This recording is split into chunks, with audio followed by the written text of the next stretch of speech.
Next news. Congo में की Ebola virus का प्रकोप समाप्त होने की घोषणा। 3 मई 2021 को कांगो लोकतांत्रिक गणराज्य में इबोला वायरस रोग के 12वें प्रकोप की समाप्ति की घोषणा की है, जिसने उत्तरी किवू के पूर्वी प्रांत में 12 लोगों को संक्रमित किया था और उनमें से 6 लोगों की मृत्यु हो गई थी। सहायता समूह मेडिसिन सैंस फ्रंटियर्स (MSF) ने यह बताया है कि इस प्रकोप को रोकने के लिए मर्क के इबोला वैक्सीन का उपयोग किया गया था। यह टीका 1600 रोगियों और उनके संपर्क में आने वाले लोगों और इन संपर्कों के संपर्क में आए लोगों को भी लगाया गया था। जांच करने पर यह पता चला है कि वर्तमान में वर्ष 2018-20 इबोला महामारी के मामलों के बीच एक आनुवंशिक लिंक पाया गया। वर्ष 2018-20 के दौरान 2200 से अधिक लोगों की मौत इस बीमारी से हो गई थी, जो इस बीमारी के इतिहास में हुई मौत का दूसरा सबसे बड़ा आंकड़ा है। इबोला वायरस का नवीनतम पुनरुत्थान 3 फरवरी 2021 को बटांगो शहर में देखा गया था, जब एक महिला की मृत्यु हो गई, जिसका पति इबोला वायरस के पिछले प्रकोप के दौरान इस बीमारी का शिकार बना था। स्वास्थ्य मंत्री जीन जैक्स मदुनी ने एक बयान में यह कहा है कि मैं उत्तर किवू प्रांत में इबोला वायरस की बीमारी के 12वें संक्रमण दौर की समाप्ति की घोषणा करते हुए बहुत प्रसन्न हूँ। इबोला वायरस रोग क्या है? इस इबोला वायरस की खोज सबसे पहले वर्ष 1976 में इबोला नदी, अब डेमोक्रेटिक रिपब्लिक ऑफ कांगो, के पास हुई थी। तब से इस वायरस ने कई अफ्रीकी देशों को जकड़ लिया है। यह एक अत्यधिक संक्रामक और घातक वायरस के तौर पर जाना जाता है, जो प्रतिरक्षा प्रणाली को ऐसे तरीकों से क्षति पहुंचाता है कि जिससे रोगी के शरीर में आंतरिक और बाहरी तौर पर भारी रक्तस्राव होने लगता है। इस घातक बीमारी के लक्षणों में सिरदर्द, मांसपेशियों में दर्द, थकान, बुखार, उल्टी, दस्त, अंगों की विफलता शामिल है। इबोला बीमारी में औसत मृत्यु दर 50% है। पिछले प्रकोपों के दौरान प्रति मरीज मामलों में मृत्यु दर 25% से 90% तक थी। यह वायरस जानवरों से मनुष्यों में आता है और मानव से मानव संपर्क के माध्यम से काफी बड़ी संख्या में लोगों को अपना शिकार बनाता है। इबोला वायरस निदान मलेरिया, मेनिंजाइटिस, टाइफाइड जैसे लक्षणों से मिलते जुलते लक्षणों के कारण मनुष्यों में इबोला वायरस का निदान करना असंभव था, लेकिन इस वायरस के संक्रमण की पुष्टि और निदान निम्नलिखित तरीकों से संभव हो सका: reverse transcriptase polymerase chain reaction, serum निराकरण test, ELISA antibody capture enzyme linked immunosorbent test, electron microscopy.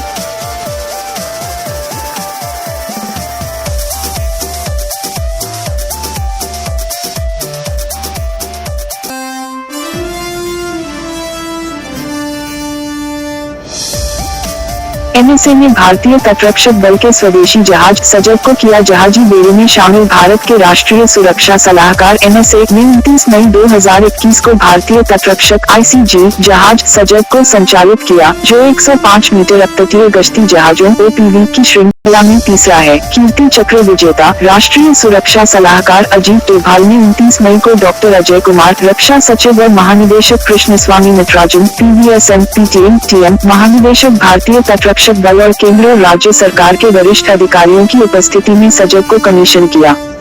सजग भारतीय तटरक्षक ICG जहाज सजग, जिसका अर्थ है सतर्क, एक भारतीय तटरक्षक जहाज है जो राष्ट्र के समुद्री हित के प्रति तत्पर, प्रासंगिक और उत्तरदायी इच्छा और प्रतिबद्धता को दर्शाता है। राष्ट्रीय सुरक्षा सलाहकार अजीत डोभाल ने 29 मई 2021 को सजग की सेवा का शुभारंभ किया। सजग को गोयल शिपयार्ड लिमिटेड द्वारा भारत में डिजाइन और निर्मित किया गया है। इसमें उन्नत तकनीक, संचार उपकरण, नेविगेशन, मशीनरी और सेंसर हैं। यह जहाज एक एकीकृत प्लेटफॉर्म प्रबंधन प्रणाली IPMS, एकीकृत पुल प्रणाली IDS, उच्च शक्ति बाहरी अग्निशमन AFFF प्रणाली और बिजली प्रबंधन प्रणाली PMS के साथ 40/60 बोफोर्स तोप FCS के साथ 2 12.7 मिलीमीटर SRCG बंदूकों से लैस है। 2100 किलोवाट डीजल इंजन इस जहाज को अधिकतम 26 समुद्री मील की गति तक पहुंचने के लिए संचालित करते हैं। यह जहाज लगभग 2350 टन GRT विस्थापित करता है। इस जहाज को किफायती गति से 6000 नैनोमीटर की सहनशक्ति के साथ बनाया गया है। आधुनिक प्रणाली और तकनीक से लैस यह जहाज तटरक्षक चार्टर को पूरा करने के लिए कार्य करने में सक्षम है। महाराष्ट्र सरकार का बड़ा फैसला, EWS में मराठा समुदाय को भी मिलेगा आरक्षण। महाराष्ट्र के मुख्यमंत्री उद्धव ठाकरे ने मराठा समुदाय के लोगों को बड़ा उपहार दिया है। महाराष्ट्र सरकार ने आर्थिक रूप से कमजोर EWS श्रेणी के छात्रों और अभ्यर्थियों को 10% आरक्षण देने का घोषणा किया।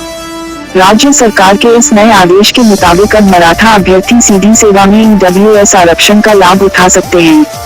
हाल ही में सुप्रीम कोर्ट ने सामाजिक रूप से सशक्त समुदाय को नौकरियों व शिक्षा में अलग से आरक्षण देने जाने के फैसले को रद्द कर दिया था।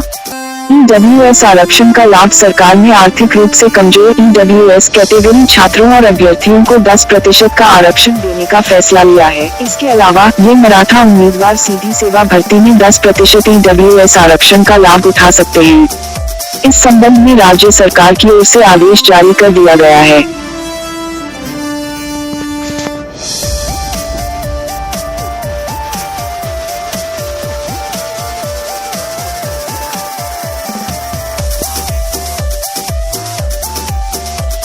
असम हम बनी पहली ऐसी महिला जिसने बनाया सबसे तेज गति से माउंट एवरेस्ट फतह करने का विश्व रिकॉर्ड। असम हमने केवल 25 घंटे और 50 मिनट में दुनिया की सबसे ऊंची चोटी माउंट एवरेस्ट पर चढ़कर एक नया विश्व रिकॉर्ड बनाया है, जो इस चोटी को सबसे तेज गति से फतह करने वाली पहली महिला बन गई है। इस 45 वर्षीय महिला ने 39 घंटे और 6 मिनट के पहले के रिकॉर्ड को तोड़ा है, जिसे एक नेपाली महिला पर्वतारोही फुंजो झामू लामा ने बनाया था। असम हमने 23 मई को एक बेस कैंप के बीच कपड़े बदलने के लिए केवल 2 ब्रेक लेने के बाद यह ऐतिहासिक उपलब्धि हासिल की है, जो कि 29,032 फुट शिखर पर 17,390 फीट की ऊंचाई पर स्थित है। उन्होंने पिछले रिकॉर्ड को लगभग 13 घंटे से अधिक समय से तोड़ा है। असम के बारे में असम का जन्म चीन की मुख्य भूमि में हुआ था, लेकिन बाद में जब वह 10 साल की थी तब वे अपने परिवार के साथ हांगकांग चली गई थी। उन्होंने 11 साल पहले एक पर्वतारोही के रूप में अपना प्रशिक्षण शुरू किया और वर्ष 2017 में पहली बार माउंट एवरेस्ट पर चढ़ाई की थी। अन्य रिकॉर्ड दूसरा रिकॉर्ड जो टूटा है, उसमें एवरेस्ट पर चढ़ने वाले सबसे उम्रदराज अमेरिकी का रिकॉर्ड शामिल है। शिकागो के 75 वर्षीय सेवानिवृत्त वकील आर्थर मीर एवरेस्ट पर चढ़ने वाले सबसे उम्रदराज अमेरिकी बन गए हैं। उन्होंने वर्ष 2009 में 67 साल की उम्र में एवरेस्ट फतह करने वाले बिलबर्ग द्वारा बनाए गए सबसे पुराने अमेरिका के पिछले रिकॉर्ड को तोड़ दिया था।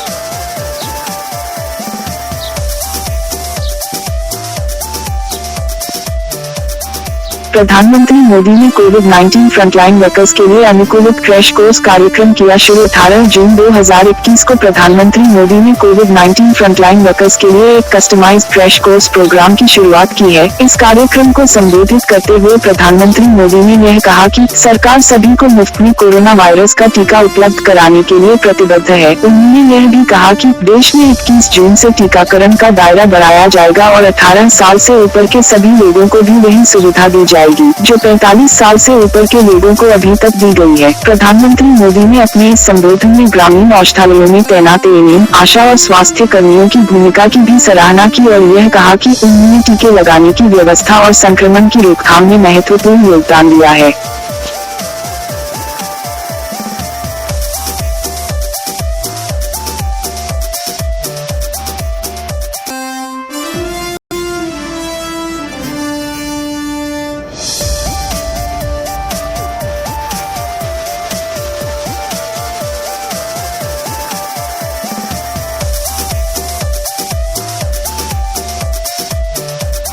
मरुस्थलीकरण और सूखा दिवस 2021 हर साल मरुस्थलीकरण से निपटने के लिए अंतर्राष्ट्रीय प्रयासों के बारे में जन जागरूकता बढ़ाने के लिए 17 जून को मरुस्थलीकरण और सूखा दिवस मनाया जाता है। संयुक्त राष्ट्र अंक के अनुसार पृथ्वी की बर्फ मुक्त भूमि के लगभग 3/4 हिस्से को मानव जाति द्वारा भोजन, बुनियादी ढांचे, कच्चे माल एवं अन्य पदार्थों की लगातार बढ़ती हुई मांग को पूरा करने के लिए नुकसान पहुँचाया गया है। पूरी दुनिया के 100 से अधिक देश अगले दशक में लगभग 0.1 बिलियन हेक्टेयर भूमि की बहाली के लिए प्रतिबद्ध हैं। भारत का लक्ष्य वर्ष 2030 तक 2.6 करोड़ हेक्टेयर खराब भूमि को बहाल करना है। केंद्रीय पर्यावरण, वन और जलवायु परिवर्तन मंत्री प्रकाश जावड़ेकर ने यह कहा है कि भारत प्रधानमंत्री नरेंद्र मोदी द्वारा निर्धारित भूमि क्षरण तटस्थता के लक्ष्य को प्राप्त करने की राह पर है। मरुस्थलीकरण और सूखा दिवस 2021 लक्ष्य वर्ष 2021 में मरुस्थलीकरण और सूखा दिवस का उद्देश्य खराब भूमि को उपजाऊ भूमि में बदलने पर ध्यान केंद्रित करना है और इस प्रकार आर्थिक लचीलापन, रोजगार, आय और खाद्य सुरक्षा बढ़ाना और सभी 17 सतत विकास लक्ष्यों SDGs को हासिल करने की दिशा में प्रगति करना है। यह दिन जैव विविधता को पुनः प्राप्त करने और पृथ्वी का तापमान बढ़ने की गति को धीमा करने पर जोर देता है। मरुस्थलीकरण और सूखा दिवस 2021 मनाने के लिए आयोग आयोजित किया गया मरुस्थलीकरण का मुकाबला करने के लिए संयुक्त राष्ट्र सम्मेलन UNCCD कोस्टा रिका के पर्यावरण मंत्रालय MINE के साथ सहयोग करेगा ताकि कोविड-19 से उबरने के दौरान मरुस्थलीकरण को रोकने की दिशा में और अधिक प्रयासों को प्रोत्साहित किया जा सके।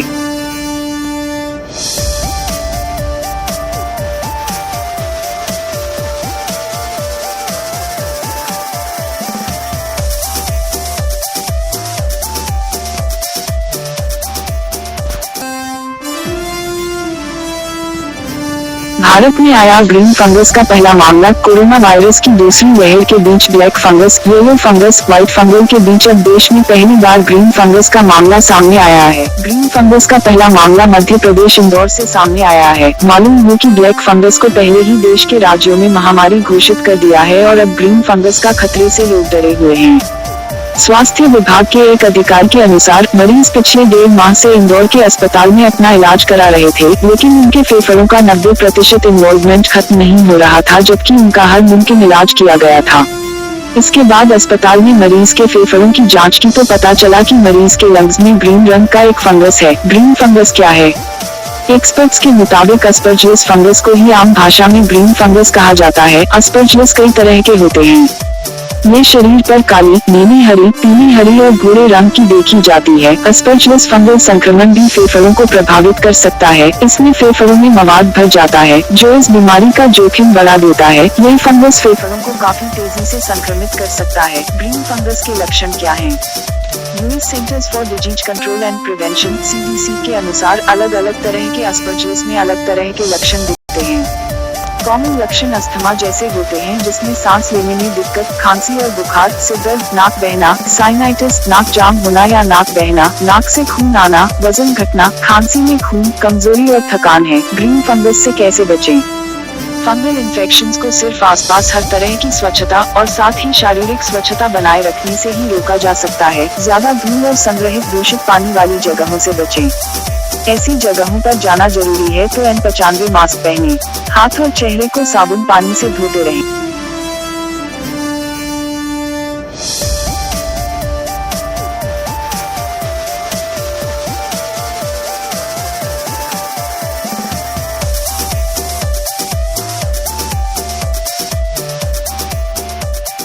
नेटो नेताओं ने चीन को घोषित किया सतत वैश्विक सुरक्षा चुनौती। उत्तरी अटलांटिक संधि संगठन नेटो, जो कि 30 यूरोपीय और उत्तरी अमेरिकी देशों के बीच एक अंतर सरकारी सैन्य गठबंधन है, ने चीन को एक सतत वैश्विक सुरक्षा चुनौती के तौर पर चिन्हित किया है और बीजिंग के उदय का मुकाबला करना की कसम खाई है। चीन वैश्विक सुरक्षा के लिए चिंता का विषय क्यों बन गया है? हथियारों का विस्तार। नेटो के महासचिव जेन्स स्टोल्टेनबर्ग ने यह समझाया है कि अंतर्राष्ट्रीय निकाय ने इस बात पर अपनी चिंता प्रकट की है क्योंकि चीन तेजी से अपने परमाणु शस्त्रागार का विस्तार कर रहा है, जिसमें अधिक हथियार और बड़ी संख्या में परिष्कृत वितरण प्रणाली है। यह चिंता रूस के साथ उसके सैन्य सहयोग को लेकर भी है। नेटो के खिलाफ तेजी से दौड़ रहा है। कनाडा के प्रधानमंत्री जस्टिन ट्रूडो के अनुसार चीन नेटो के खिलाफ तेजी से आगे बढ़ रहा है, चाहे वह अफ्रीका में, भूमध्यसागरीय क्षेत्र में या फिर आर्कटिक में हो, क्योंकि वे इन क्षेत्रों में और अधिक सक्रिय होने की कोशिश कर रहे हैं। चीन के खिलाफ वैश्विक दबाव बढ़ाने के पीछे अमेरिका की क्या भूमिका है? नेटो में G7 विज्ञप्ति के एजेंडे को आगे बढ़ाना। यूनाइटेड किंगडम में 7 सहयोगियों के समूह G7 के साथ 3 दिनों के परामर्श के बाद नेटो शिखर सम्मेलन में पहुंचे अमेरिकी राष्ट्रपति जो बिडेन ने वहां G7 विज्ञप्ति के लिए जोर दिया और पश्चिमी शिनजियांग प्रांत में उइगर मुसलमानों और अन्य जातीय समुदायों को प्रभावित करने वाली जबरन श्रम प्रथाओं और अन्य मानवाधिकारों के उल्लंघन के बारे में बताया। नेटो क्या है? यह उत्तरी अटलांटिक संधि संगठन उत्तरी अमेरिकी और यूरोपीय देशों का गठबंधन है। इसका गठन द्वितीय विश्व युद्ध के बाद रूसी आक्रमण के खिलाफ एक सुरक्षा कवच के तौर पर किया गया था। नेटो के मूल सदस्य Canada, Belgium, France, Denmark, Italy, Iceland, Netherland, Luxembourg, पुर्तगाल, नॉर्वे, संयुक्त राज्य अमेरिका और यूनाइटेड किंगडम थे। नेटो में मूल रूप से 12 सदस्य थे, लेकिन अब इसमें 30 यूरोपीय देश और अमेरिका एवं कनाडा शामिल हैं।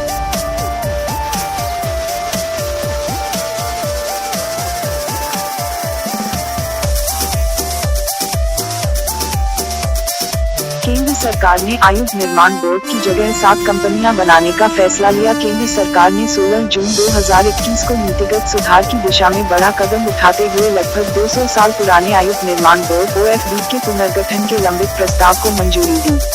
इसके तहत बोर्ड को 7 अलग अलग कंपनियों में बदला जाएगा ताकि काम में जवाबदेही बढ़ सके।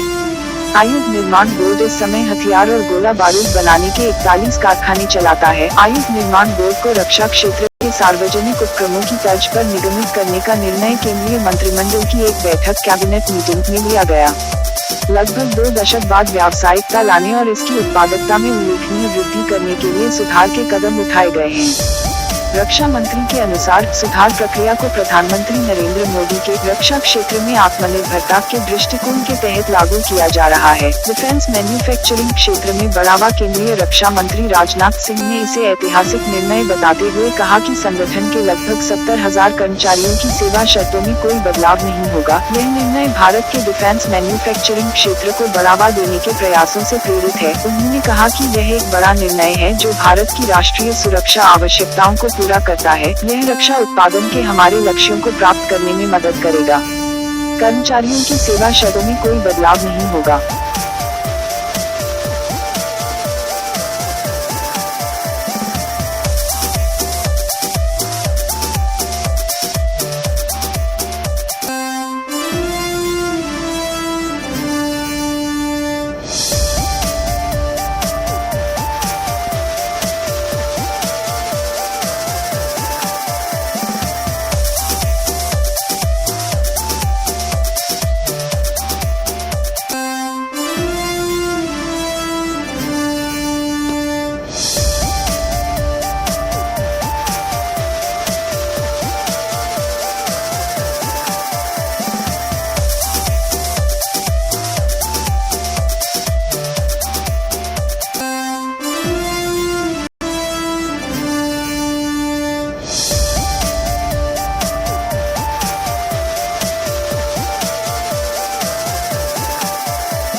नेक्स्ट न्यूज द्वारा हिंद महासागर में जीवों की आनुवंशिक विविधता परखने के लिए परियोजना का शुभारंभ। गोवा में CSIR national institute of oceanography ने हिंद महासागर में जीवों की आनुवंशिक विविधता के साथ साथ उन पर ट्रेस मेटल और सूक्ष्म पोषक तत्वों के प्रभाव को मैप करने के लिए एक परियोजना शुरू की है। इस परियोजना को वैज्ञानिक और औद्योगिक अनुसंधान परिषद CSIR द्वारा इसकी एक प्रमुख परियोजना ट्रेस बायोनिक के तहत समर्थित किया जाएगा कि इस परियोजना द्वारा हासिल किए गए आंकड़ों से सतत विकास लक्ष्यों 14 पानी के नीचे जीवन के लक्ष्यों को प्राप्त करने में मदद मिलेगी, जिसका उद्देश्य समुद्र, महासागरों और समुद्री स्रोतों के संरक्षण के साथ उनका स्थायी उपयोग करना है। इस प्रोजेक्ट के तहत क्या होगा द्वारा यह परियोजना हिंद महासागर के विभिन्न हिस्सों में तलछट, प्लवक, पानी और विभिन्न जीवों का एक विस्तृत नमूनाकरण करने का इरादा रखती है। इस नमूनाकरण से जीवों के विभिन्न रूपों और सूक्ष्म पोषक तत्वों के साथ ट्रेस मेटल्स की उपस्थिति का अध्ययन करने में मदद मिलेगी।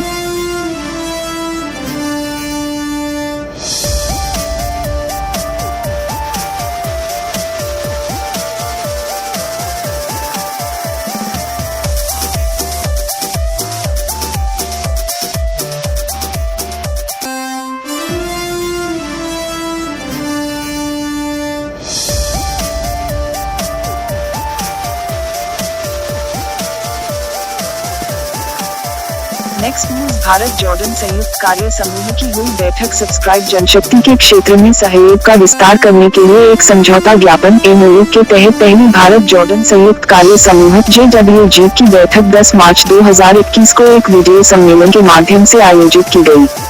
भारतीय प्रतिनिधिमंडल का नेतृत्व विदेश मंत्रालय के संयुक्त सचिव अब्बगानी रामू ने किया। जॉर्डन के प्रतिनिधिमंडल का नेतृत्व अब्दुल्ला अल जबोर, संचालन मामलों के सहायक महासचिव, श्रम मंत्रालय, जॉर्डन के हसमाइट किंगडम द्वारा किया गया था। उद्देश्य भारत जॉर्डन संयुक्त कार्य समूह की बैठक से इन दोनों देशों को श्रम और जनशक्ति सहयोग से संबंधित मुद्दों पर पारस्परिक चर्चा और समीक्षा करने का अवसर मिला।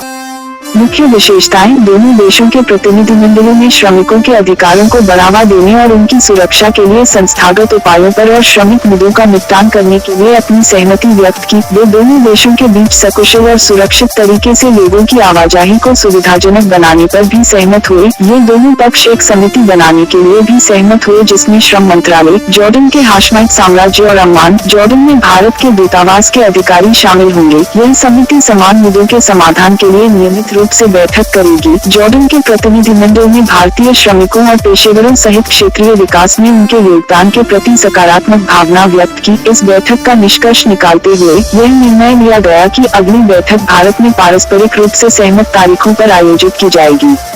भारत और जॉर्डन के आपसी संबंध। भारत और जॉर्डन ने वर्ष 1947 में सहयोग और मैत्रीपूर्ण संबंधों के लिए अपने पहले द्विपक्षीय समझौते पर हस्ताक्षर किए थे।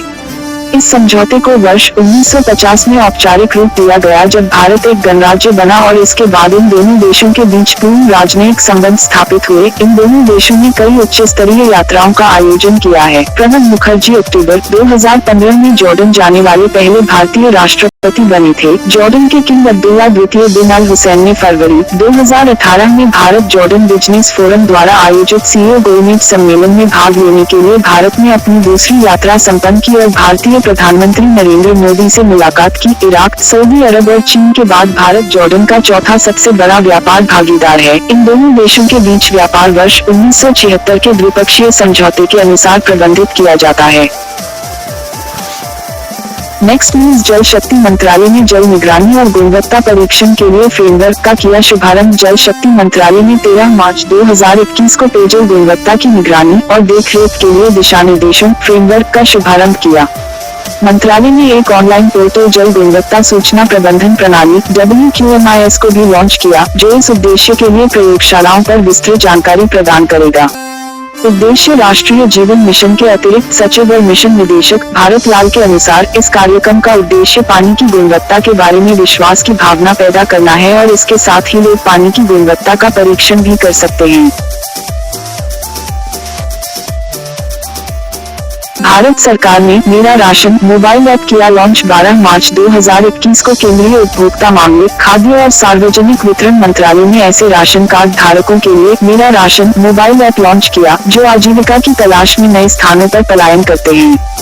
वर्तमान में 32 राज्यों और केंद्र शासित प्रदेशों को one nation one ration card ONORC के तहत कवर किया गया है और शेष 4 राज्यों और केंद्र शासित प्रदेशों को अगले कुछ महीनों में इस योजना में शामिल किए जाने की उम्मीद है। One nation one ration card प्रणाली देश में राष्ट्रीय खाद्य सुरक्षा अधिनियम NFSA के लगभग 69 करोड़ लाभार्थियों को शामिल करती है। राष्ट्रीय खाद्य सुरक्षा अधिनियम क्या है?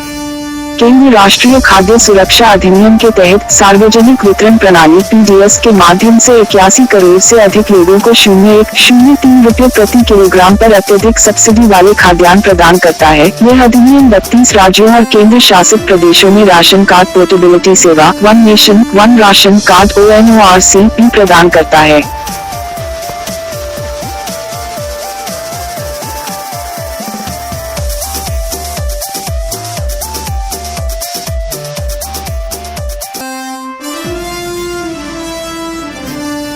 Next news. अमेरिका बना भारत का दूसरा सबसे बड़ा तेल आपूर्तिकर्ता। फरवरी 2021 में संयुक्त राज्य अमेरिका ने सऊदी अरब को भारत के दूसरे सबसे बड़े तेल आपूर्तिकर्ता के तौर पर पछाड़ दिया, क्योंकि रिफाइनर्स ने ओपेक पेट्रोलियम निर्यातक देशों के संगठन द्वारा आपूर्ति कटौती की भरपाई करने के लिए सस्ते अमेरिकी कच्चे तेल की खरीद को रिकॉर्ड स्तर तक बढ़ाया।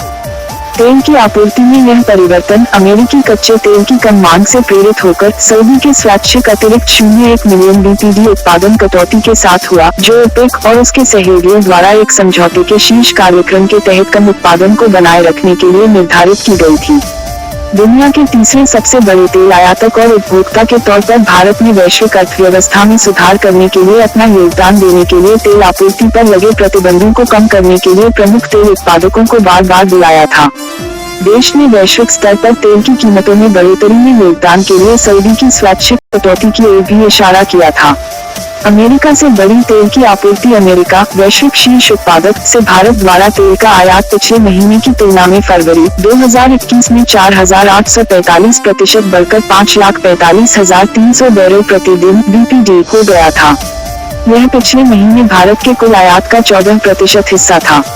इसके विपरीत सऊदी से फरवरी 2021 में आयात पिछले महीने से 42% घटकर से एक दशक के निचले स्तर पर 4,45,200 BPD तक आ गया। सऊदी अरब, जो लगातार भारत के शीर्ष 2 आपूर्तिकर्ताओं में से एक रहा है, जनवरी 2006 के बाद पहली बार चौथे स्थान पर आ गया है। अमेरिका से आपूर्ति में वृद्धि क्यों हुई?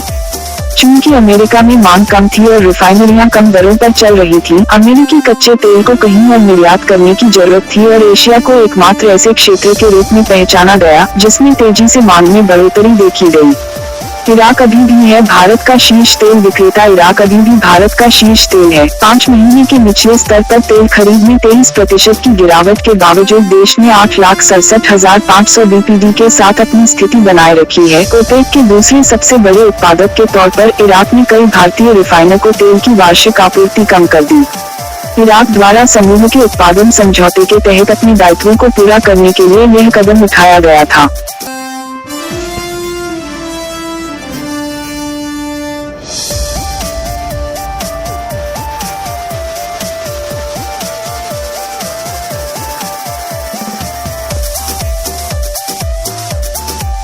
Next news. रूस और चीन ने किए चंद्र अनुसंधान स्टेशन के लिए समझौता ज्ञापन पर हस्ताक्षर। रूस की रोसकोस्मोस स्पेस एजेंसी ने यह जानकारी दी है कि चीन और रूस ने 9 मार्च 2021 को एक अंतर्राष्ट्रीय चंद्र अनुसंधान स्टेशन स्थापित करने के लिए एक समझौता ज्ञापन पर हस्ताक्षर किए हैं।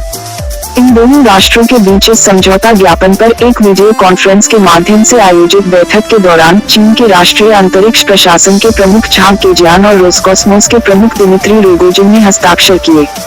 रूस की अंतरिक्ष एजेंसी ने आगे यह भी बताया कि बीजिंग और मॉस्को स्टेशन की स्थापना के लिए एक रोडमैप तैयार करेंगे और इस परियोजना को डिजाइन करने, योजना बनाने और इसे लागू करने के साथ साथ वैश्विक अंतरिक्ष समुदाय के समक्ष इस योजना को प्रस्तुत करने के लिए निकटता से सहयोग करेंगे। अंतर्राष्ट्रीय चंद्र अनुसंधान स्टेशन अंतर्राष्ट्रीय चंद्र विज्ञान स्टेशन अनुसंधान और प्रयोगात्मक सुविधाओं का एक परिसर होगा जो चंद्रमा की सतह पर या फिर इसकी कक्षा में बनाया जाएगा। इस परिसर को बहुउद्देशीय और बहुविषयक अनुसंधान कार्य करने के लिए निर्मित किया जाएगा। चीन और रूस इस परियोजना पर अंतर्राष्ट्रीय सहयोग को भी बढ़ावा देंगे। वे ऐसे किसी भी राष्ट्र के लिए समान पहुंच की पेशकश करेंगे जो इस परियोजना में भाग लेना चाहे।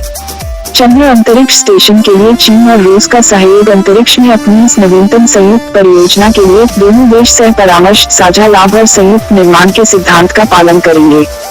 चीन और रूस इस अंतर्राष्ट्रीय चंद्र अनुसंधान स्टेशन में व्यापक सहयोग की सुविधा देंगे। यह सभी इच्छुक देशों के लिए खुला होगा जो वैज्ञानिक अनुसंधान एक्सचेंजों को और मजबूत करेगा।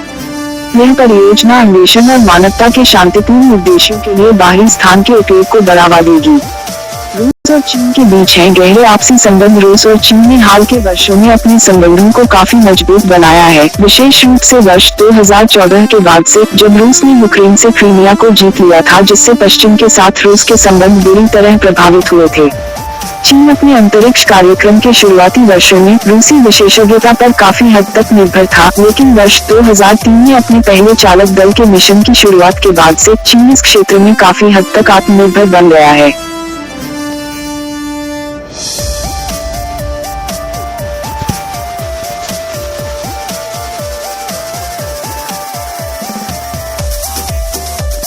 Next news. फ्रांस ने किया अंतरिक्ष में अपना पहला सैन्य अभ्यास। विश्व शक्तियों के बीच बढ़ती प्रतिस्पर्धा के बीच फ्रांस ने पृथ्वी की कक्षा में अपने उपग्रहों के साथ साथ अन्य रक्षा उपकरणों पर हमला करने की क्षमता का परीक्षण करने के लिए अंतरिक्ष में अपना पहला सैन्य अभ्यास शुरू किया है। फ्रांस के नवनिर्मित स्पेस कमांड के प्रमुख मिशेल फ्राइडलिंग ने इस अंतरिक्ष अभ्यास को सिस्टम का एक तनाव परीक्षण बताया और यह उल्लेख किया है कि ये सैन्य अभ्यास फ्रांसीसी सेना के साथ साथ पूरे यूरोप के लिए पहले थे।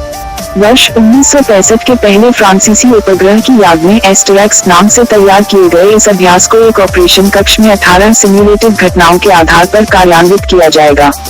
अंतरिक्ष में सैन्य अभ्यास का उद्देश्य। इस अभ्यास के समय फ्रांसीसी सेना काफी अंतरिक्ष बल के साथ एक खतरनाक अंतरिक्ष वस्तु की निगरानी करने के साथ ही किसी भी अन्य विदेशी शक्ति से अपने स्वयं के उपग्रह को सुरक्षित रखने का प्रयास करेगी। फ्राइडलिन के अनुसार इन घटनाओं की एक श्रृंखला दिखाई देती है और अंतरिक्ष बुनियादी ढांचे के खिलाफ लेकिन केवल यही खतरों या संकट की स्थिति पैदा करती है। मुख्य विशेषताएं, जर्मन अंतरिक्ष और अमेरिकी अंतरिक्ष बल एजेंसियां भी फ्रांसीसी अभ्यास में भाग लेती रही हैं।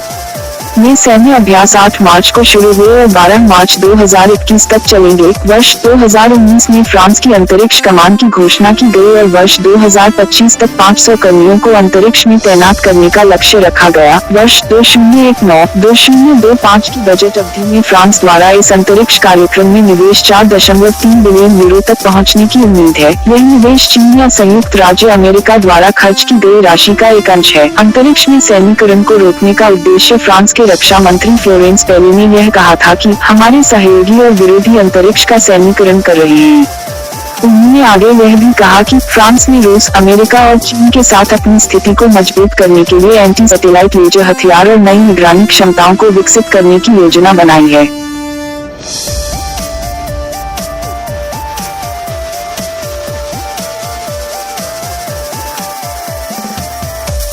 Next news. इसरो नासा ने किया संयुक्त पृथ्वी अवलोकन उपग्रह मिशन के लिए रडार विकसित। भारतीय अंतरिक्ष अनुसंधान संगठन इसरो ने अमेरिकी अंतरिक्ष एजेंसी नासा के साथ एक सिंथेटिक एपर्चर रडार (SAR) का विकास कार्य पूरा कर लिया है, जो संयुक्त पृथ्वी अवलोकन उपग्रह मिशन के लिए अत्यंत उच्च रिजोल्यूशन छवियों को प्रस्तुत करने में सक्षम है। पृथ्वी के अवलोकन के लिए यह नासा इसरो SAR निसार दोहरे आवृत्ति और S बैंड SAR के लिए दोनों अंतरिक्ष एजेंसियों के बीच एक संयुक्त सहयोग है। नासा और इसरो ने निसार के सहयोग और प्रक्षेपण के लिए वर्ष 2014 में एक साझेदारी समझौते पर हस्ताक्षर किए थे। इस पृथ्वी अवलोकन उपग्रह अर्थ ऑब्जर्वेशन सैटेलाइट मिशन को आंध्र प्रदेश में इसरो के श्रीहरिकोटा अंतरिक्ष यान से वर्ष 2022 की शुरुआत में लॉन्च करने का लक्ष्य रखा गया है। निसार क्या है?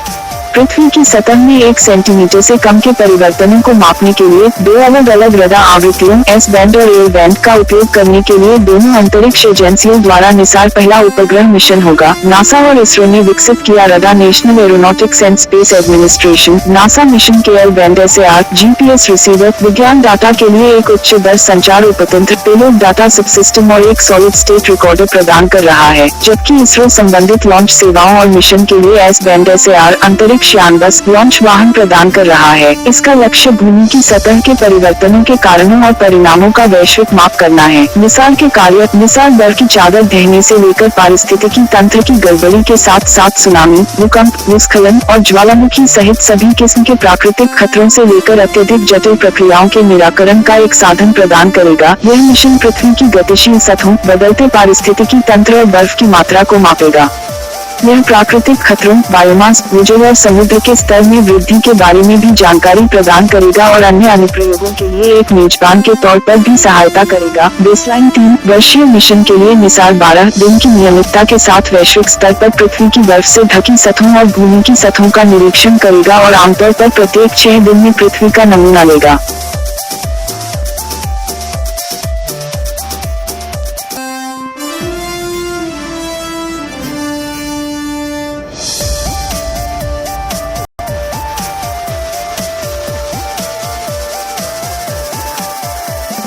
Next news. पश्चिम मध्य रेलवे बन गया है भारत का पहला पूर्ण विद्युतीकृत रेलवे जोन। 30 मार्च 2021 को पश्चिम मध्य रेलवे CCRS निरीक्षण के बाद और राजस्थान में कोटा चित्तौड़गढ़ रेलवे स्टेशन, श्रीनगर जलंधर के विद्युतीकरण भारत में पहला पूरी तरह से विद्युतीकृत रेलवे जोन बन गया है। रेल मंत्री पीयूष गोयल के अनुसार इस रेल क्षेत्र से गुजरने वाली ट्रेनों को अब तेज गति से चलाया जा सकता है। पश्चिमी रेलवे जोन अब 3012 किलोमीटर के विद्युतीकृत नेटवर्क का दावा करता है। इससे पहले वर्ष 2021 में पश्चिम बंगाल में निमिता न्यू फरक्का रेलवे क्षेत्र के विद्युतीकरण के साथ ही भारत का पूर्वी रेलवे क्षेत्र भी पूरी तरह से विद्युतीकृत रेल नेटवर्क बन गया।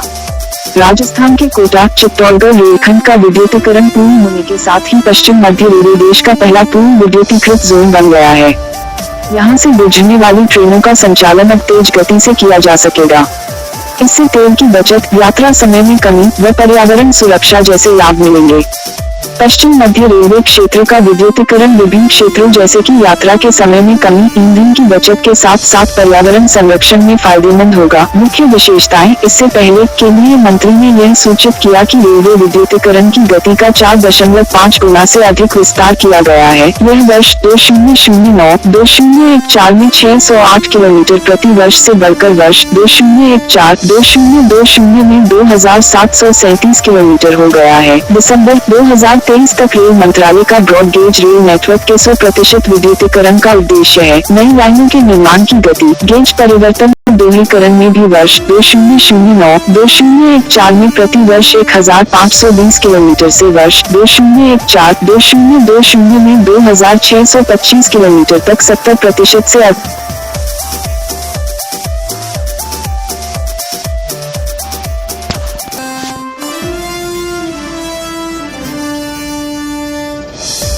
एक सुपरस्टार रजनीकांत को मिलेगा 51वां दादा साहब फाल्के पुरस्कार, जाने विस्तार। इस बार साउथ के सुपरस्टार रजनीकांत को दादा साहिब फाल्के अवार्ड से नवाजा जाएगा।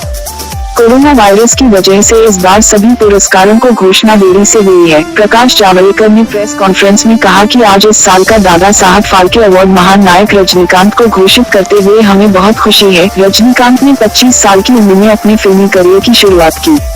उनकी पहली तमिल फिल्म अपूर्वा रागंगाल थी। इस फिल्म में उनके साथ कमल हासन और श्रीविद्या भी थी। उन्होंने 1975 से 1977 के बीच ज्यादातर फिल्मों में कमल हासन के साथ विलेन की भूमिका ही की।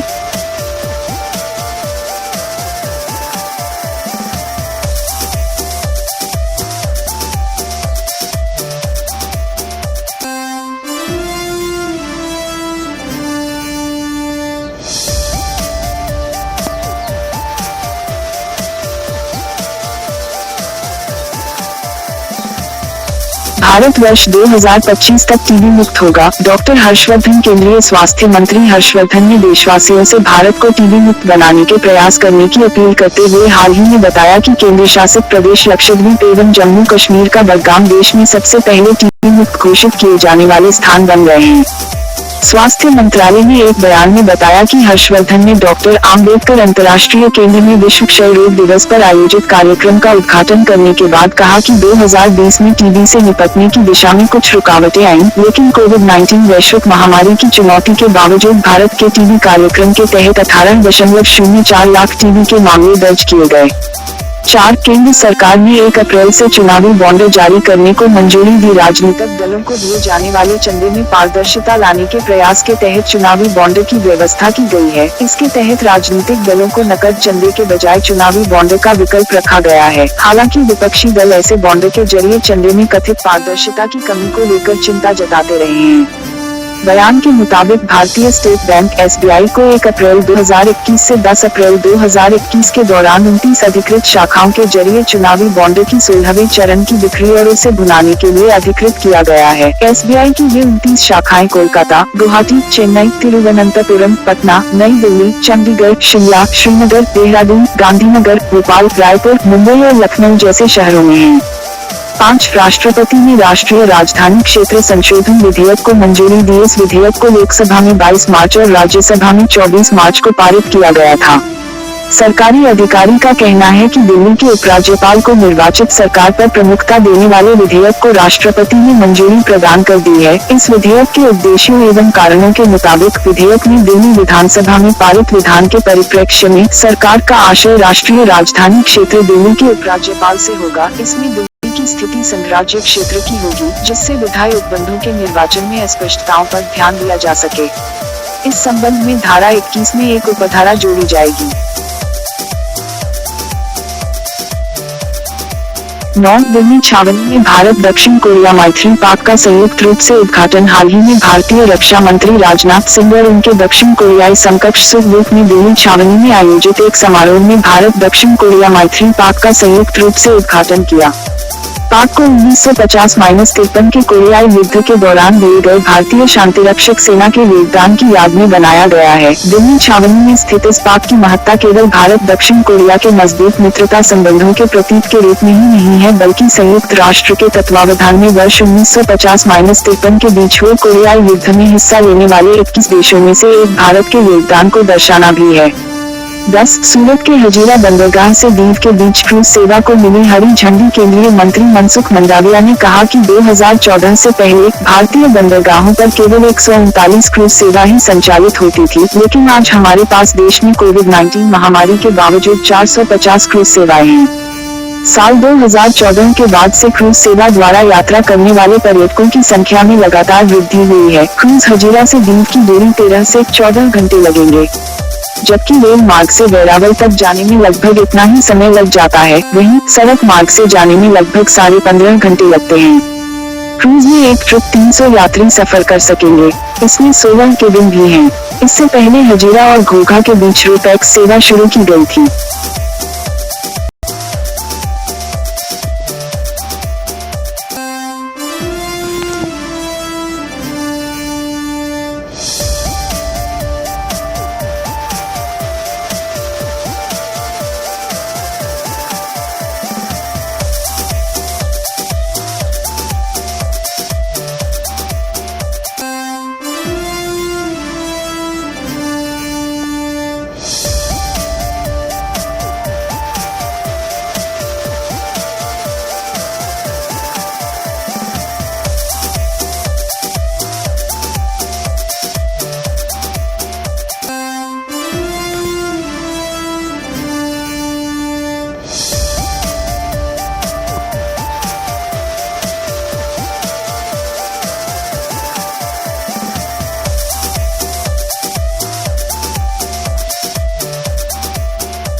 Next news. उस्ताद गुलाम मुस्तफा खान 17 जनवरी 2021 को सुप्रसिद्ध भारतीय शास्त्रीय संगीतकार और पद्म विभूषण से सम्मानित उस्ताद गुलाम मुस्तफा खान का मुंबई में 89 वर्ष की उम्र में निधन हो गया। उन्हें वर्ष 1991 में पद्म श्री, वर्ष 2006 में पद्म भूषण और वर्ष 2018 में पद्म विभूषण से सम्मानित किया गया था। वर्ष 2003 में उन्हें संगीत नाटक अकादमी पुरस्कार से सम्मानित किया गया।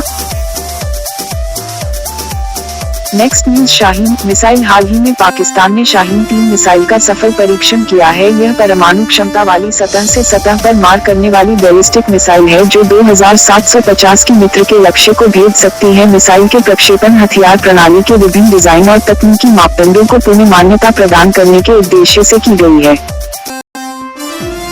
Next news. गुरु गोविंद सिंह जयंती। हाल ही में प्रधानमंत्री ने गुरु गोविंद सिंह की जयंती पर उन्हें श्रद्धांजलि अर्पित की। 10 सीटों में अंतिम। गुरु गोविंद सिंह का जन्म 22 दिसंबर 1667 में पटना, बिहार में हुआ था। वर्ष 1708 में इनकी हत्या कर दी गई थी।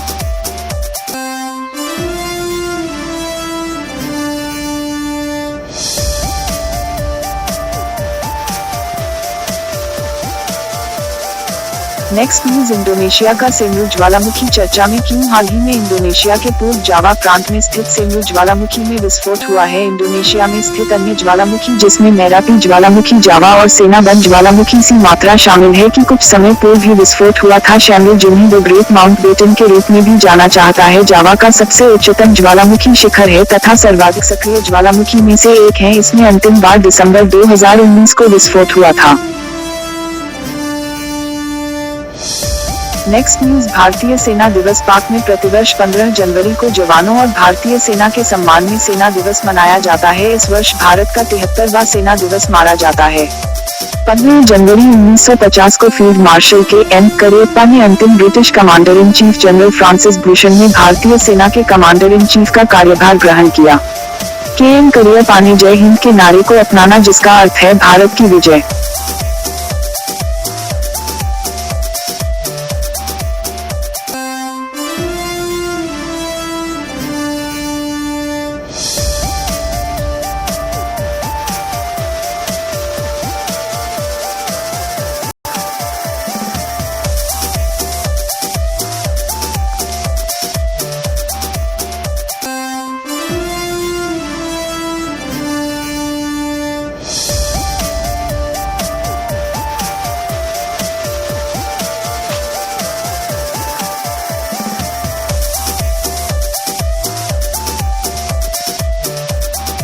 Next news, jallikattu. वर्ष 2021 में तमिलनाडु में विधानसभा चुनाव होने वाले हैं। ऐसे में पोंगल और जल्लीकट्टू जैसे तलवारों ने देश में राजनीतिक दलों का ध्यान आकर्षित किया है। जल्लीकट्टू लगभग 2000 वर्ष पुराना एक प्रसिद्ध की खेल होने के साथ ही देव मालिक को सम्मान करने का एक कार्यक्रम भी है, जिन्हें वे प्रजनन के लिए पालते हैं। यह खेल बेल्ट के नाम से विख्यात तमिलनाडु के मदुरई, तिरुचिरापल्ली खेल लोकप्रिय है। यह फसल काटने के समय तमिल त्योहार पोंगल के दौरान जनवरी के दूसरे सप्ताह में मनाया जाता है। जल्लीकट्टू पर कानूनी हफ्ते। वर्ष 2011 में केंद्र सरकार द्वारा बैलों को और जानवरों की सूची में शामिल किया। जैन का प्रतिक्षण और प्रदर्शनी प्रतिबिंब है। वर्ष 2014 में सर्वोच्च न्यायालय में वर्ष 2011 की अधिसूचना का हवाला देते हुए एक याचिका दायर की थी, जिस पर फैसला सुनाते सर्वोच्च न्यायालय ने जल्लीकट्टू पर प्रतिबंध लगा दिया। वर्ष 2018 में सर्वोच्च न्यायालय ने जल्लीकट्टू मामले में एक संविधान पीठ के पास भेज दिया जाए। यह मामला भी लंबित है। नेक्स्ट न्यूज, बेटी बचाओ बेटी पढ़ाओ योजना का प्रदर्शन। हाल ही में वर्ष 2015 में लॉन्च हुई बेटी बचाओ बेटी पढ़ाओ योजना के 100 वर्ष पूर्ण हो गए हैं। राष्ट्रीय बालिका दिवस 24 जनवरी के अवसर पर बीबीबीपी योजना के बारे में बेटी बचाओ बेटी पढ़ाओ प्रमुख बिंदु। मुख्य उद्देश्य, लिंग आधारित चयन पर रोकथाम, बालिकाओं के अस्तित्व और सुरक्षा को सुनिश्चित करना, बालिकाओं के अधिकारों की रक्षा करना, शिक्षा की उचित व्यवस्था, शिक्षा तथा उनकी भागीदारी सुनिश्चित करना। नेक्स्ट न्यूज, कचरा प्रबंधन। इलेक्ट्रॉनिक कचरा प्रबंधन नियमों के अनुपालन में भारी गिरावट पर हवाला देते हुए नेशनल ग्रीन ट्रिब्यूनल ने हाल ही में आदेश दिया कि ये कचरे का वैज्ञानिक तरीके निपटान सुनिश्चित किया जाना चाहिए। कंप्यूटर तथा उससे संबंधित अन्य उपकरण तथा टीवी, वॉशिंग मशीन, फ्रिज जैसे घरेलू उपकरण और कैमरे, मोबाइल फोन तथा उससे जुड़े अन्य उत्पादन जब उपयोग से बाहर हो जाते हैं तो इन्हें संयुक्त रूप से ही कचरे की संज्ञा दी जाती है। इनमें इलेक्ट्रॉनिक उपकरण के घटक और पौधे आदि शामिल हैं। इसे 2 व्यापक श्रेणियों के तहत किस प्रकार में वर्गीकृत किया गया था? सूचना प्रौद्योगिकी और संचार उपकरण तथा विद्युत और इलेक्ट्रॉनिक उपकरण शामिल है। नेक्स्ट न्यूज, यमुना में प्रदूषण पर सर्वोच्च न्यायालय का निर्देश। हाल ही में सर्वोच्च न्यायालय एससी ने अनौपचारिक शिवजी के कारण जल निकायों के प्रदूषण होने के मामले में संज्ञान लिया है। सर्वोच्च न्यायालय हरियाणा द्वारा किए जा रहे यमुना जल प्रदूषण को रोकने के लिए दिल्ली जल बोर्ड द्वारा दायर एक तत्कालीन हित याचिका पर सुनवाई कर रहा है, ताकि प्रदूषण तत्वों को यमुना नदी में बहाने से रोका जा सके। वर्ष 2017 में पिज्जा वन सुरक्षा समिति बनाम भारत संघ मामले में सर्वोच्च न्यायालय ने निर्देशित किया है कि राज्य प्रदूषण नियंत्रण बोर्ड द्वारा 31 मार्च 2017 से पहले मापदंडों को अंतिम रूप दिया जाएगा।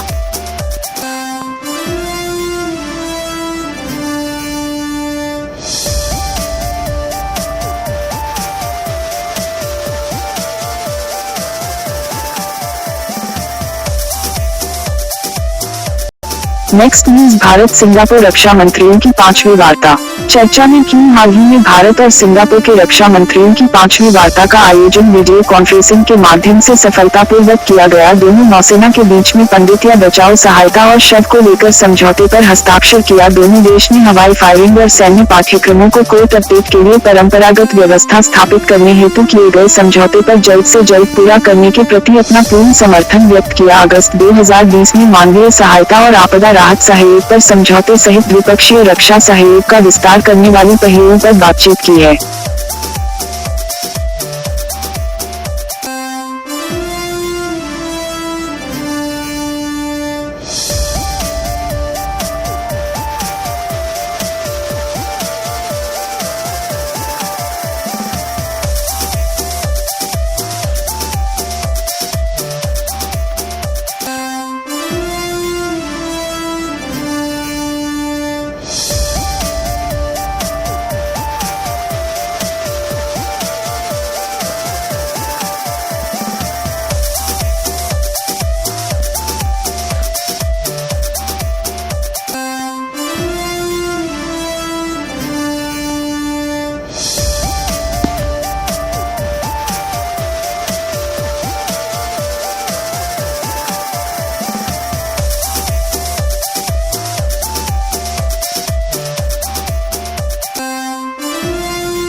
फरवरी 2021 नेक्स्ट न्यूज, उड़ीसा का सीमा विवाद। हाल ही में उड़ीसा और आंध्र प्रदेश के मध्य फिर से सीमा विवाद उत्पन्न हो गया है, जब आंध्र प्रदेश द्वारा उड़ीसा के कोरापुट जिले में कोरिया पंचायत के 3 गांवों में पंचायत चुनाव की घोषणा की गई थी। उड़ीसा को 1 अप्रैल 1936 को बंगाल बिहार उड़ीसा प्रांत से अलग किया गया था, लेकिन दोनों के मध्य अंतर राज्य सीमा विवाद आज भी जारी है। उड़ीसा राज्य के 30 जिलों में से 8 जिलों के पड़ोसी राज्यों के साथ सीमा विवाद की स्थिति बनी हुई है। 30 में से 14 जिले आंध्र प्रदेश, पश्चिम बंगाल, छत्तीसगढ़, झारखंड के साथ सीमा विवाद साझा करते हैं। हालांकि आंध्र प्रदेश की सीमा में लगे कोरापुट जिले में कोरिया पंचायत के गांवों को लेकर उत्पन्न विवाद एकमात्र प्रमुख सीमा विवाद है। वर्ष 2000 में उड़ीसा में अंतर राज्य नदी जल विवाद अधिनियम 1956 की धारा 3 के तहत केंद्र सरकार को अंतर राज्य नदी वसुधारा से संबंधित आंध्र प्रदेश के साथ चल रहे अपनी जल विवाद के बारे में एक शिकायत दर्ज की थी। नेक्स्ट न्यूज, राष्ट्रीय कोयला सूचकांक। हाल ही में कोयला मंत्रालय ने राष्ट्रीय कोयला सूचकांक का उपयोग करके राज्यसभा हिस्सेदारी के आधार पर कोयला खानों की वाणिज्य नीलामी शुरू की है। एमसीआई को जून 2020 में जारी किया गया था। यह एक मूल्य सूचकांक है जो किसी विशेष माह में निर्धारित आधार वर्ष के सापेक्ष कोयले के मूल्य स्तर में परिवर्तन को दर्शाता है। वित्तीय वर्ष 2017-18 एमसीआई का आधार वर्ष माना है।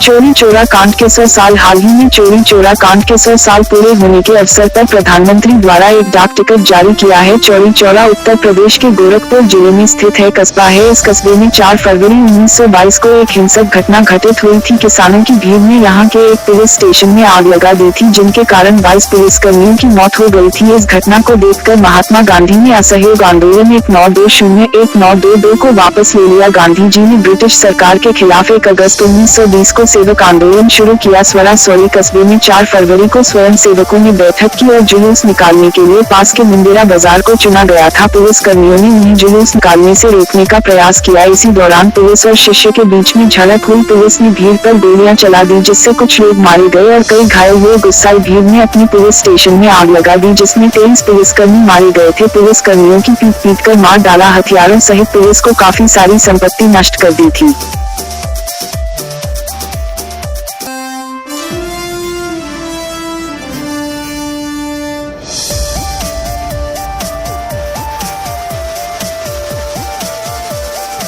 2021 का संपूर्ण current affairs Bhaskar news. Jammu Kashmir के औद्योगिक विकास हेतु योजना आर्थिक मामलों की मंत्रिमंडलीय समिति ने जम्मू कश्मीर के उद्योग विकास के लिए योग्य व आंतरिक व्यापार संवर्धन विभाग की केंद्रीय सत्र की योजना के प्रस्ताव को स्वीकृति दे दी है। केंद्रीय सत्र की योजना के लक्ष्य योजना 100% केंद्र सरकार द्वारा वित्त पोषित होती है। इनका क्रियान्वयन केंद्र सरकार द्वारा किया जाता है, जो योजना मुख्य संघ सूची के विषय पर बनाई जाती है।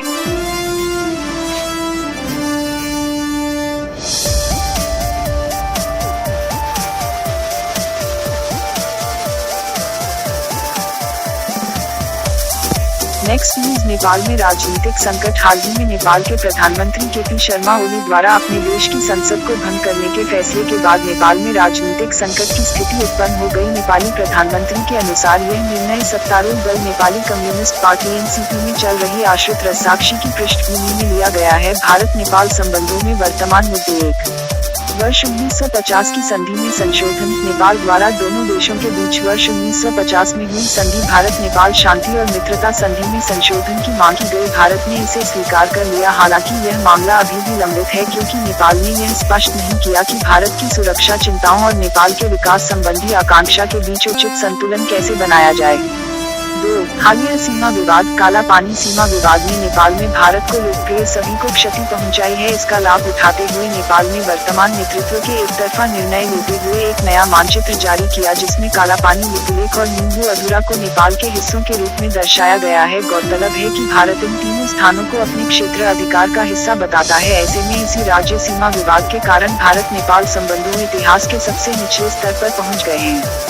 3. चीन का बढ़ता प्रभुत्व। चीन और नेपाल के आर्थिक संबंधों में वर्ष 2015 में वृद्धि देखने को मिली, परंतु वर्ष 2018 में नेपाल पसीने प्रभुत्व की गति पकड़नी शुरू कर दी। नेपाल कम्युनिस्ट पार्टी के गठन में चीन के महत्वपूर्ण भूमिका होने के कारण एनसीपी की सरकार में अत्यधिक प्रभाव स्थापित करने में सफल रहा है। इसका परिणाम स्वरूप सी नेपाल में सबसे बड़े निवेशक के रूप में भारत को बाहर करने में सफल रहा। इसी से भी महत्वपूर्ण बात यह है कि नेपाल कम्युनिस्ट पार्टी की सरकार के तहत नेपाल में एक चीन समर्थक विदेश नीति को मजबूती प्राप्त हुई है।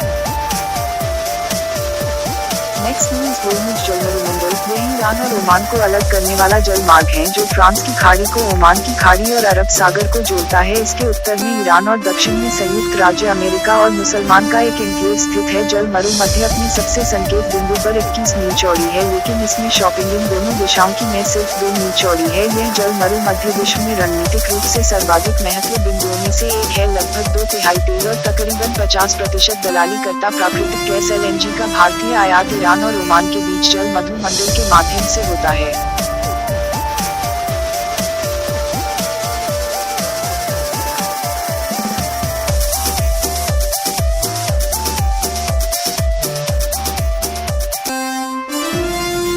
चैनल सब्सक्राइब करें, वीडियो लाइक करें, वीडियो शेयर करें। Next news. नील नदी का विवाद। हाल ही में इथियोपिया, सोडा और मिस्र ने हॉर्न ऑफ अफ्रीका ने ग्रेड ए रेनेसां ड्रम जल विद्युत परियोजना पर लंबे समय में चल रही जटिल विवाद को हल करने के लिए फिर से बातचीत शुरू करने की सहमति व्यक्त की है। हॉर्न ऑफ अफ्रीका अफ्रीका भूमि का सबसे पूरी विस्तार है, जिसका संस्कृतियों को उनके लंबे समय इतिहास से जोड़ा गया है। ग्रेड रेनेसां डैम का निर्माण इथियोपिया द्वारा नील नदी पर किया गया था। अफ्रीका की सबसे लंबी नील 1 दशक से चल रहे जटिल विवाद के केंद्र में है। इस विवाद में कई देश शामिल है जो नदी के जल पर निर्भर है। इथियोपिया द्वारा 145 मीटर लंबे 475 फीट लंबा बिजली प्रोजेक्ट का निर्माण किया जाना इस विवाद का प्रमुख कारण है। बाद के चलते तो क्या नील नदी के जल पर नियंत्रण कर सकता है, यह मिस्र के लिए चिंता का विषय है, क्योंकि मिस्र नील नदी के अनुप्रवाह क्षेत्र में स्थित है। ब्लू नील नील नदी की सहायक नदी है। यह पानी की मात्रा का 2/3 भाग तथा अधिकांश गाद को वहन करती है। इस विवाद से सबसे बड़ा इथियोपिया में सुधार है। या का मानना है कि बांध के निर्माण में लगभग 1000 मेगावाट विद्युत उत्पन्न की जाएगी। या की 65% आबादी वर्तमान में उसकी कमी का सामना कर रहा है। विद्युत निर्माण से देशों में विनिर्माण उद्योग की मदद मिलेगी तथा पड़ोसी देशों को विद्युत की आपूर्ति की जाने से राजस्व में वृद्धि की संभावना है। मिस्र की चिंता। सूडान का रुख। यह मिस्र के लिए चिंता का विषय है, क्योंकि मिस्र नील नदी की अनुप्रवाह क्षेत्र में स्थित है। मिस्र का मानना है कि नदी पर इथियोपिया का नियंत्रण होने से उसकी सीमाओं के भीतर जलस्तर कम हो सकता है। मिस्र पेयजल और सिंचाई की आपूर्ति के लिए आवश्यक पानी का लगभग 57% नील नदी पर निर्भर निर्भर है। यह बांध मिस्र के आम नागरिकों की खाद्य और जल सुरक्षा का आजीवन को खतरे में डाल सकता है। चौहान का रूप बुरा इस बात से चिंतित है कि यदि दो की आज नदी पर नियंत्रण करता है तो यह उड़ान के जलस्तर को प्रभावित करेगा। बांध में उत्पन्न बिजली से चौहान को लाभ होने की संभावना है। नदी का विनियमित प्रवाह सूडान को अगस्त और सितंबर माह में आने वाले गंभीर बाढ़ से बचाएगा। इस प्रकार इनके बांध के संयुक्त प्रबंधन का प्रस्ताव दिया है। नील नदी अफ्रीका में स्थित है। यह भूमध्य रेखा के दक्षिण में बुरुंडी से निकलकर उत्तर पूर्वी अफ्रीका में से होकर भूमध्य सागर में गिरती है। नील नदी के दो प्रमुख सहायक नदी व्हाइट नदी और ब्लू नील है। व्हाइट नील नदी का उद्गम मध्य अफ्रीका के महान अफ्रीका झील क्षेत्र से होता है, जबकि ब्लू नील का उद्गम इथियोपिया की लेफ्ट आरा से होता है। नील नदी को दुनिया की सबसे लंबी नदी में से एक माना है। नील नदी की लंबाई 795 किलोमीटर यानी कि 4107 मील है। नील नदी का बेसिन काफी विशाल है। नील नदी एक सपाकार डेल्टा का निर्माण भी करती है। त्रिकोणीय तथा धनुषाकार वाले डेल्टा को साकार डेल्टा कहा जाता है।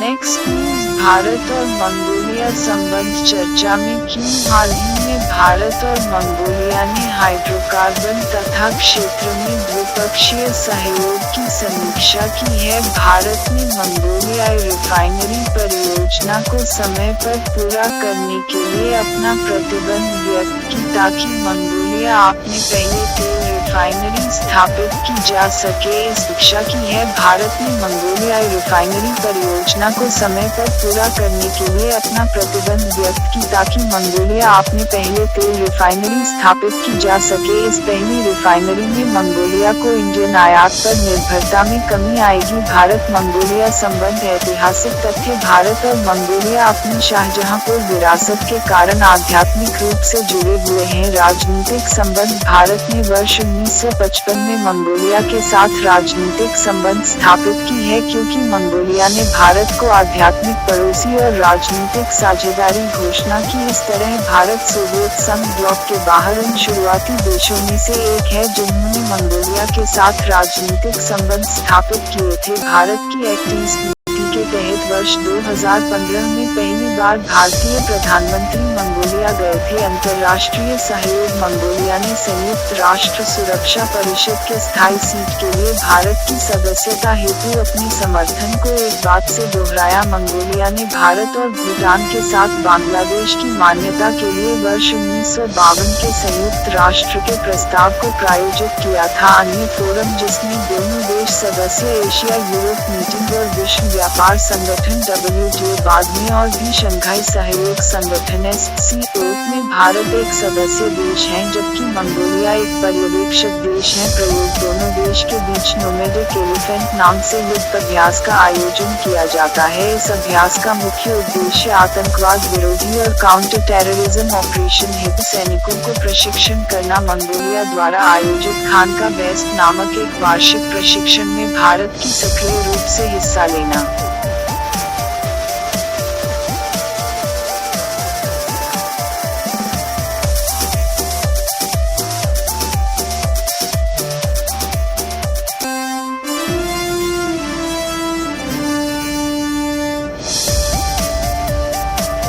नेक्स्ट न्यूज, दक्षिण एशिया में चीन का बढ़ता प्रभाव चर्चा में क्यों? चीन ने दक्षिण एशिया के देशों के साथ कोविड-19 से लड़ने और उसे आर्थिक एजेंडा कोस्टल निमित्त करने तथा क्षेत्र में बीजिंग के आउटरीच में एक नए दृष्टिकोण को दर्शाने के उद्देश्य से एशियाई देशों के साथ तीसरा विपक्षी समाज वर्चुअल तौर पर आयोजित किया है, जिसमें भाग लेने वाले देश इस बैठक में भारत, भूटान, मालदीव को छोड़कर क्षेत्र के सभी देशों ने हिस्सा लिया। इस बैठक का उद्देश्य महामारी विरोध सहयोग और गरीबों में गरीबी में कमी लाने हेतु सहयोग था। चीन द्वारा दक्षिण एशिया में सहयोग बढ़ाने के लिए अफगानिस्तान डीजे त्रिपक्षीय सीन पाकिस्तान अफगानिस्तान के विदेश मंत्रियों के समाज का एक हिस्सा था जो अफगानिस्तान के घरेलू राजनीतिक सामाजिक से को सुविधाजनक बनाने के तरीके संपर्क बढ़ाने और क्षेत्रीय विकास में सुधार का केंद्र है। बांग्लादेश 3 और बांग्लादेश ने राक्षस योग का विशेषकर रक्षा उद्योग व व्यापार प्रतिक्षण उपकरण एवं प्रौद्योगिकी के क्षेत्र को और मजबूत करने का संकल्प लिया। चीन ने बांग्लादेश की सेना का सबसे बड़ा हथियार आपूर्तिकर्ता भी है। वर्ष 2008 से वर्ष 2018 तक 71.8% हथियार मुहैया कराए हैं। भूटान चीन के साथ इसका कोई राजनीतिक संबंध नहीं है। मालदीव चीन का ध्यान महाद्वीप के विकास की आड़ में BRI के माध्यम से लाभ उठाने का केंद्र है, ताकि वह महाद्वीप के का विकास के साथ साथ यासीन का प्रभाव को बढ़ा सके और बाद की समक्ष चुनौती उत्पन्न कर सके। नेपाल चीनी राष्ट्रपति द्वारा वर्ष 2019 में नेपाल की यात्रा की थी। 23 वर्षों में किसी चीन राष्ट्रपति की पहली यात्रा थी। दोनों देशों ने चीन नेपाल सीमा पार रेलवे का शुरू करने का अध्ययन शुरू करने की घोषणा की है। श्रीलंका चीन का ऋण चुकाने के लिए श्रीलंका ने हम्बनटोटा बंदरगाह को 99 साल की लीज पर चीन को सौंप दिया। बंटोटा भौगोलिक रूप से हिंद महासागर क्षेत्र में स्थित है, जो बीजिंग के स्ट्रांग और प्लस को टक्कर देता है। भारत सुरक्षा चिंताएं पाकिस्तान और चीन के बीच बढ़ते सहयोग। नेपाल और चीन के बीच बढ़ती सांठगांठ। दक्षिणी एशियाई देशों द्वारा चीन पाकिस्तान आर्थिक गलियारे को स्वीकृति।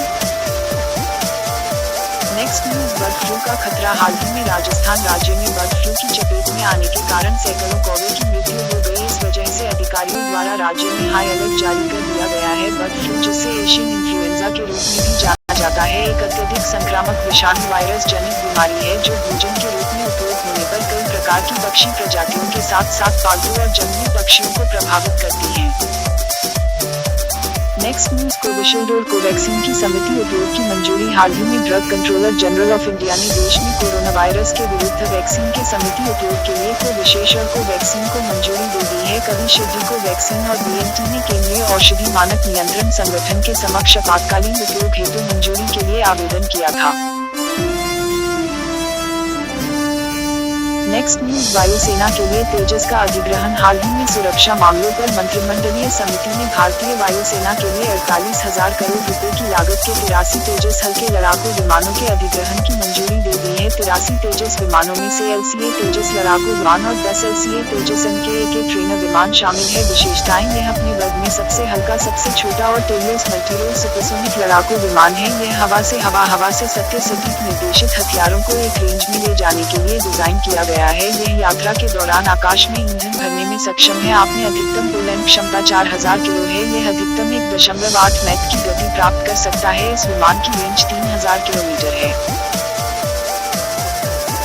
नेक्स्ट न्यूज, मानव विकास सूचकांक HDI मानव विकास सूचकांक, जिसमें जीवन प्रत्याशा, शिक्षा या ज्ञान के पास और आय या जीवन स्तर के संकेतकों को शामिल किया जाता है। यह सूचकांक भारत और पाकिस्तान के दो प्रसिद्ध अर्थशास्त्रियों महबूब उल हक पाकिस्तान और अमर्त्य सेन भारत की देन है। शुरुआत में GDP के विकल्प के रूप में लॉन्च किया गया था, क्योंकि यह वर्गीय प्रक्रिया मानव विकास की केंद्रीयता पर जोर देती है। मानव विकास के क्षेत्र में सुधार युक्त राष्ट्र मानव विकास कार्यक्रम के मानव विकास रिपोर्ट 2019 के अनुसार वर्ष 2005 में भारत के प्रति व्यक्ति सकल घरेलू आय दोगुनी से अधिक हो गई है। नेक्स्ट न्यूज, तटरक्षक अभ्यास सी विजिल -21। हाल ही में द्विवार्षिक भारतीय तटीय रक्षा अभ्यास सी विजिल 21 का दूसरा संस्करण शुरू किया गया। समुद्री रक्षा अभ्यास के पहले संस्करण का आयोजन जनवरी 2019 में किया गया। यह भारत का सबसे बड़ी तटीय अभ्यास है। इस अभ्यास का आयोजन लगभग 7516 किलोमीटर में फैले तटवर्ती और आर्थिक क्षेत्र के दायरे में किया जा रहा है। भारतीय नौसेना के उद्देश्य वर्ष 2008 में मुंबई आतंकवादी हमले के बाद तटीय सुरक्षा में खामियों को दूर करने के उद्देश्य से शुरू किया गया उपायों की प्रभावकारिता की जांच करना, मुंबई और कोचिन, विशाखापट्टनम और पोर्ट ब्लेयर में संयुक्त संचालन केंद्रों के निर्माण हेतु तटीय और समुद्री सुरक्षा के लिए राष्ट्रीय समिति सहित कई पहल की शुरू की गई है।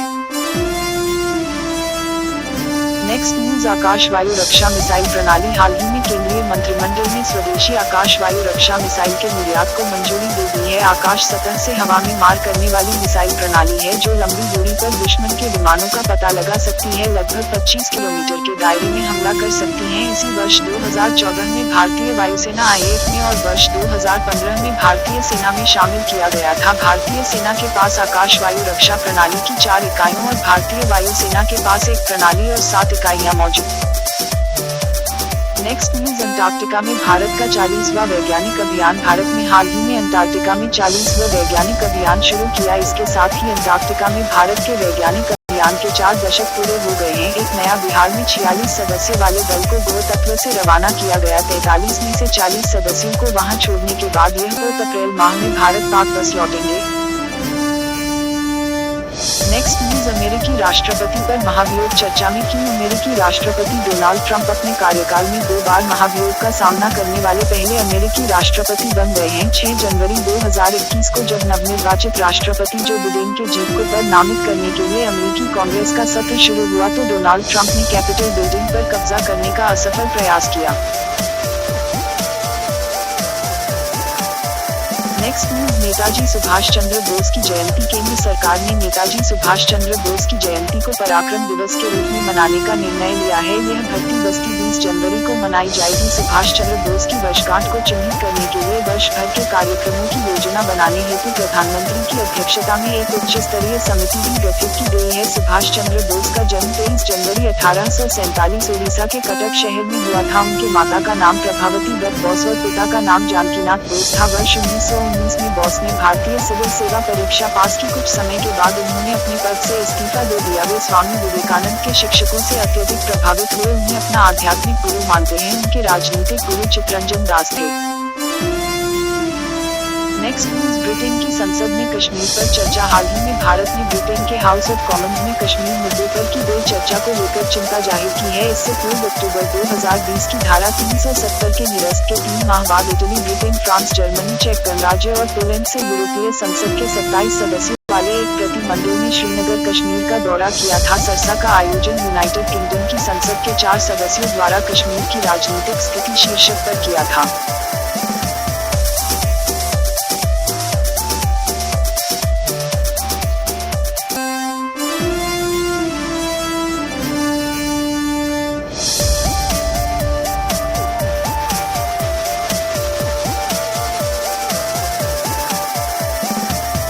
नेक्स्ट न्यूज, 47वां G7 शिखर सम्मेलन। यूनाइटेड किंगडम ने भारतीय प्रधानमंत्री को जून 2021 में आयोजित होने वाले 47वें G7 शिखर सम्मेलन में हिस्सा लेने के लिए अतिथि के रूप में आमंत्रित किया। भारत के अलावा ऑस्ट्रेलिया और दक्षिण कोरिया को अभी अतिथि देशों के रूप में शिखर सम्मेलन में हिस्सा लेने के लिए आमंत्रित किया गया था। ब्रिटेन भारत के लिए संयुक्त राष्ट्र सुरक्षा परिषद की स्थायी सीट का समर्थन करने वाला पहला P5 सुरक्षा परिषद के 5 सदस्य देश और वर्ष 2005 में G7 शिखर सम्मेलन में भारत को आमंत्रित करने वाला पहला G7 सदस्य देश था। इस सम्मेलन का उद्देश्य कोरोना वायरस महामारी से मुकाबला करने में मदद के लिए विश्व में अग्रणी लोकतंत्रों को एकजुट करना और अधिक समृद्धि भविष्य का निर्माण करना है। G7 ग्रुप ऑफ 7 परिचय। यह एक अंतर सरकारी संगठन है जिसकी स्थापना वर्ष 1975 में की गई थी। वैश्विक आर्थिक शासन, अंतर्राष्ट्रीय सुरक्षा और ऊर्जा नीति जैसे सामूहिक हित के मुद्दों पर चर्चा करने के लिए मानसिक तौर पर संगठन के सदस्य देशों की बैठक आयोजित की है, जिससे मन संगठन का कोई औपचारिक सुविधा और स्थानीय मुख्यालय नहीं है। वार्षिक शिखर सम्मेलन के दौरान लिए गए निर्णय सदस्य देशों पर गैर बाध्यकारी होते हैं, जिसे वे औद्योगिक रूप में विकसित लोकतंत्र देश या नहीं। France, Germany, Italy, United kingdom, Japan, संयुक्त राज्य अमेरिका और कनाडा का समूह है। वर्ष 1977 में रूस के इस समूह में शामिल होने के बाद कई वर्षों तक G7 को G8 के रूप में जाना जाता था। हालांकि रूस को वर्ष 2014 में क्रीमिया विवाद के बाद समूह से निष्कासित कर दिया गया था। इसके पश्चात समूह को एक बार फिर G7 कहा गया। G7 शिखर सम्मेलन का आयोजन प्रतिवर्ष किया जाता है। समूह में सदस्य द्वारा रोटेशन के आधार पर इस सम्मेलन की मेजबानी की जाती है। वर्ष 2019 में फ्रांस में आयोजित 45वां G7 शिखर सम्मेलन में भारत की हिस्सेदारी एक प्रमुख आर्थिक और लोकतांत्रिक शक्ति के रूप में भारत की राजनीतिक स्थिति को प्रतिबंधित करती है। वर्ष 2020 में अमेरिका द्वारा भी भारत को शिखर सम्मेलन के लिए आमंत्रित किया गया था। हालांकि यह सम्मेलन महामारी के कारण नहीं हो सका। पूर्व प्रधानमंत्री मनमोहन सिंह के शासनकाल के दौरान भी भारत ने 5 बार G7 के सम्मेलन में भाग लिया था।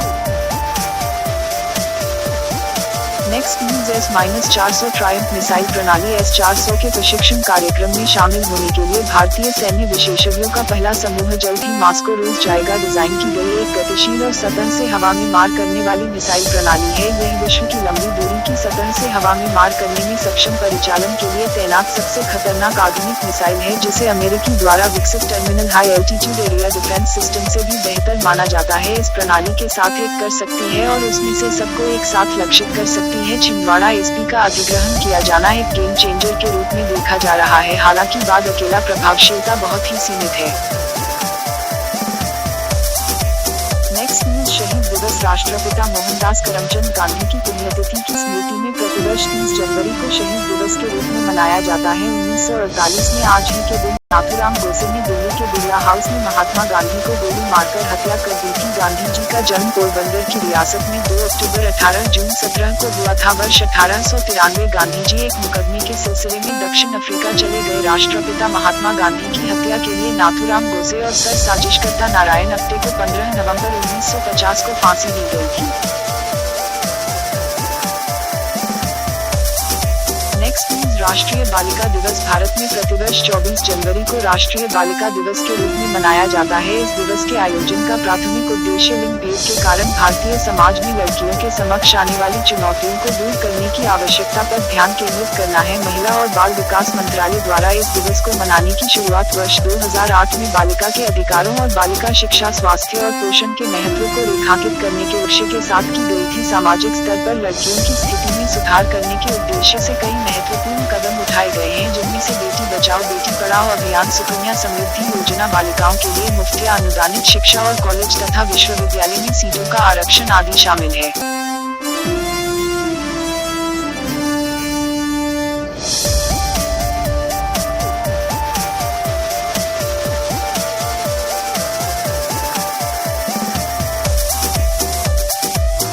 नेक्स्ट न्यूज, मणिपुर, मेघालय और त्रिपुरा का राज्य दिवस। प्रधानमंत्री नरेंद्र मोदी ने 21 जनवरी 2020 को मणिपुर, मेघालय और त्रिपुरा राज्य दिवस पर राज्य के लोगों को शुभकामनाएं दी। गौरतलब है कि 30 जनवरी 1972 को यह 3 राज्य उत्तर पूर्वी क्षेत्र अधिनियम पुनर्गठन 1971 के तहत पूर्ण राज्य बने। 15,247 से पहले शांतिपूर्ण वार्ता के जरिए लगभग सभी राज्य जो कि भारत की सीमा से लगे हुए थे भारतीय संघ में मिलाने का प्रयास किया गया। अधिकांश राज्य के शासकों ने स्टूडेंट ऑफ एक्सपेंशन नामक दस्तावेज पर हस्ताक्षर किया, जिसका मतलब था कि उन राज्यों ने भारत संघ का हिस्सा बनने के लिए अपनी सहमति दे दी है। 2 अप्रैल 1970 को असम राज्य के भीतर एक सहायता राशि के रूप में अस्तित्व में आया था।